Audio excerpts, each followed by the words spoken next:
Halo semuanya, jumpa lagi dengan Awan Chai di sini, Duta Pajak Abal-Abal, pelatih konsultan pajak pertama dan satu-satunya di Indonesia. Kita bahas mengenai penyertaan modal pada perusahaan lain bisa disita, ini ketentuannya. Ini adalah berita terbaru dari DDTC ya, tanggal 21 November.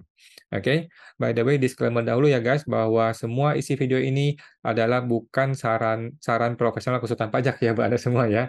Jika ada informasi yang salah di video ini, langsung disampaikan di kolom komentar. Oke, kita baca beritanya guys ya. PMK 61 teman-teman yang lagi rame banget PMK 61 ini ya. Buat lu yang nggak tahu berarti selamat Anda tidak kena masalah ini ya. Jadi PMK 61 tuh intinya gini. Kalau sebuah PT kena masalah pajak, ada hutang pajak, maka seluruh harta pribadi dari si pengurusnya, termasuk komisarisnya, termasuk ahli warisnya, termasuk istrinya, anaknya, seluruh harta pribadi mereka itu bisa disita dalam rangka untuk melunasi hutang pajak si PT ini. Oke, itu intinya. Oke. Nah, ini kita baca beritanya dari news di DTC ya. Pernyataan modal pada perusahaan lain bisa disita. Jadi gini nih, lu seorang direktur nih di sebuah PTA gitu kan.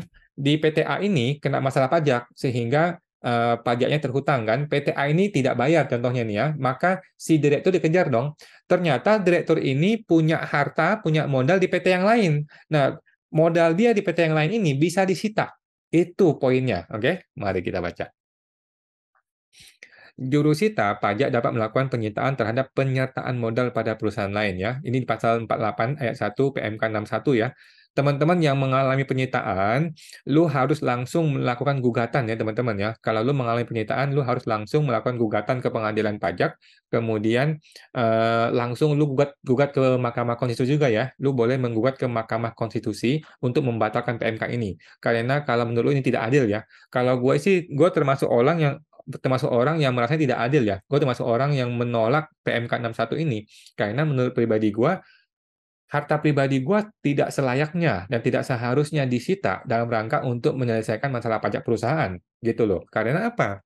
Karena harta pribadi gue ini gue peroleh dengan cara pribadi gue, bukan sehubungan dengan PT ini. Gitu loh. Berbeda ceritanya kalau harta pribadi gue berasal dari uang PT yang gue gelapkan. Itu lain cerita.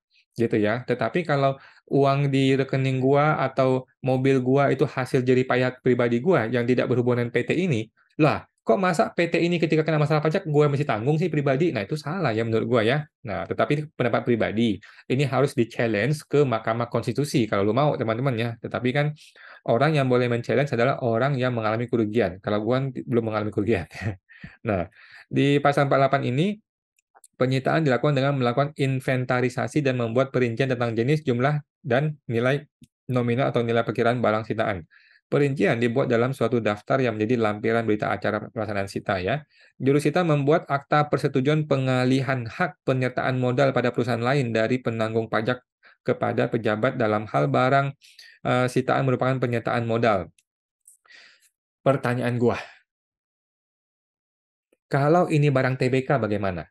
Kalau ini perusahaan TBK, kemudian gue punya saham di PT TBK itu, bagaimana modal saham gue ini akan disita oleh negara? Bagaimana caranya?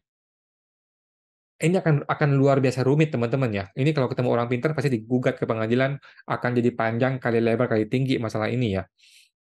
Jadi menurut gue ini penerapan peraturan yang membabi buta ya, semuanya dihajar gitu, termasuk modal di perusahaan lain.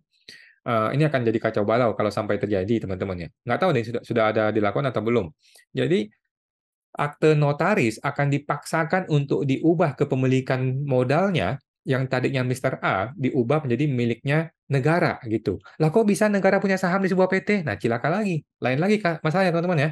Nah, jadi masalah pertama adalah bagaimana caranya negara bisa memiliki modal di sebuah PT?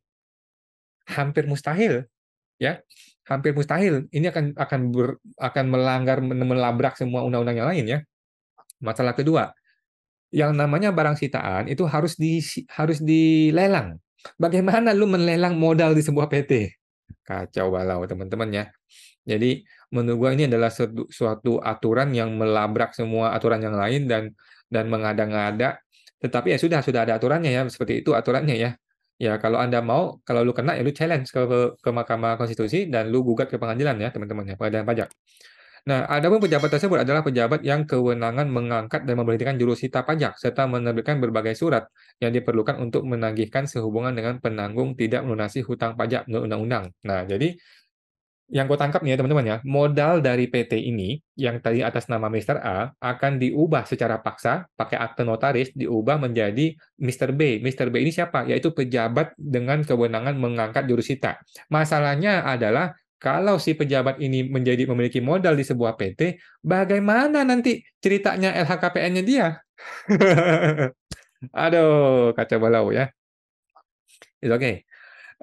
Pasal 49 ayat 2 disebutkan akte persetujuan pengalihan hak itu paling sedikit memuat 4 hal ya. Pertama adalah hari dan tanggal, kedua adalah nama dan nomor identitas penanggung pajak, yang ketiga adalah nomor akta pendirian atau akta perubahan anggaran dasar, dan keempat adalah nilai dan nama perusahaan tempat penyertaan modal. Berita acara atau akta persetujuan pengalihan hak ditandatangani oleh jurusita pajak, penanggung pajak, dan paling sedikit 2 orang saksi ya, ya orang bank lah ya, atau mungkin notaris ya. Adapun saksi adalah, oh ini nih, adalah orang dewasa, merupakan penduduk Indonesia, dikenal oleh jurusita dan dapat dipercaya. Ya mungkin notarisnya ya, gitu ya. Jika penanggung pajak menolak, jadi kalau lu menolak boleh nggak? Jawabannya boleh teman-teman ya, silakan. Kalau lu menolak untuk menandatangani berita acara atau akta persetujuan pengalihan hak, penyitaan tetap dapat dilaksanakan. Jadi kesewenang-wenangannya nggak kira-kira teman-teman ya. Suka-suka dia aja lah ya, suka-suka dia aja ya. Pokoknya kalau wajib pajak menolak, tetap akan kami sita. Itu intinya ya. Dan juru sita pajak membuat berita acara pelaksanaan sita. Oke. Sekarang wajib pajak bisa apa? Lu udah jatuh ketimpa tangga kan, PT-nya lu sudah kena masalah pajak, lu mungkin nggak sanggup bayar, sekarang pribadinya lu disita, sekarang kepemilikan saham lu di perusahaan lain juga akan disita. Lu bisa apa? Yang bisa dilakukan adalah pertama menggugat ke pengadilan pajak, yang kedua adalah lu bisa challenge ke Mahkamah Konstitusi dengan mengatakan bahwa PMK 61 ini melanggar undang-undang yang lain, contohnya undang-undang PT, gitu ya. Di undang-undang PT kan disebutkan nggak bisa nih harta pribadi disita ya dalam rangka utang piutang, nggak bisa ya. Nah, ketentuan yang sama berlaku jika penanggung pajak tidak diketahui tempat tinggal dan lain-lain ya, tetap dapat ditagih ataupun disita ya. Jika penanggung pajak menolak menandatangani berita acara atau akta persetujuan, maka ada berita acaranya gitu ya, yang minta lu tanda tangan.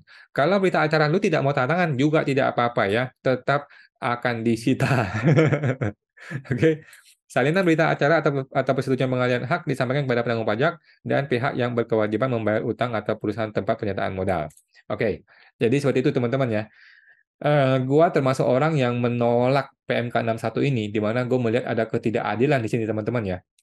Harta pribadi dari si direktur ataupun komisaris dan semua-semuanya akan disita dalam rangka untuk membayar hutang pajak perusahaan. Menurut gua nih nggak masuk akal dan tidak adil ya. Di bagaimana ceritanya harta pribadi gua harus disita. Kecuali DJP bisa membuktikan bahwa harta pribadi gua ini berasal dari penggelapan dari uang pajak, ya, uangnya PT itu boleh gitu ya. Tetapi kalau gue cuma makan gaji, anggaplah gaji gue 10 juta sebulan gitu di PT ini. Anggaplah gue kerja 10 bulan, berarti 100 juta. Gue hanya dapat gaji 100 juta. Tetapi PT ini ternyata punya hutang 1 miliar contohnya. Lah 1 miliar ini mau diambil dari harta pribadi gua. Gimana ceritanya? Ya, nggak bisa dong. Logikanya udah nggak masuk itu. Tetapi PMK-nya menulis dengan jelas ya. PMK 61 tulis dengan jelas bahwa semuanya nggak peduli. Harta pribadi direktur, gua sikat semuanya. Kalau lu nggak mau bayar. Gitu ya. Nah, jadi teman-teman, kalau Anda mengalami ini, lu nggak usah marah-marah, teman-teman ya. Percuma marah-marah ya. Lu harus gugat ke pengadilan pajak dengan berargumen. Lu bisa berargumen bahwa harta pribadi gue ini tidak berhubungan dengan si PT itu.